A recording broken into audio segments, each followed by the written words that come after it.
Hey everyone, and welcome back to our channel. In today's video, we are going to show you how to use nesting in Adobe Premiere Pro. Let's begin. Now, the first thing that you need to do is to log in using your credentials. If this is your first time in Adobe Premiere Pro, I want you to click the free trial option. And from here, just follow the on-screen instructions and you're good to go. Nesting in Adobe Premiere Pro is a technique used to combine multiple clips or sequences into a single sequence, allowing you to apply effects, transitions, and adjustments to the entire group as if it were a single clip. Alright? Now, for you to be able to do that, I want you to go to the timeline of your project that you are working on. In my case, I'm going to be using this. And then, once you have finalized all the effects, for example, I'm going to add a text here. And I'm going to add more elements here so that we can nest them all together. For the text, I'm gonna make sure that it's gonna be kind of readable here.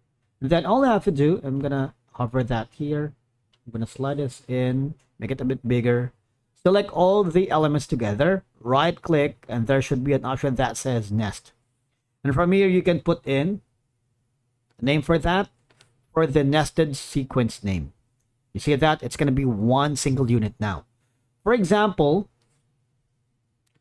normally people do the nested sequence because it helps the timeline organize, especially when dealing with long or complex project. So I'm going to undo that right now. But what we're going to do is kind of like copy that here. All right. And the multiple copies of it. What we're going to do is nestle them one by one. Click the nest. For example, this is going to be deep. Click on OK. Now this one's going to be like,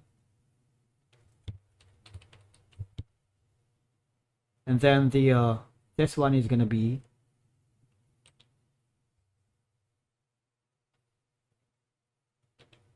this. So now we have 3 single units nested together to make it like one big whole clip, which in turn can improve the playback performance, especially when you are dealing with large numbers of clips or a complex project. All right, and that's it for today's video, guys. Remember that you can nest individual clip and apply the effect to the entire sequence at once. All right, thank you so much for watching. We will see you again in the next video.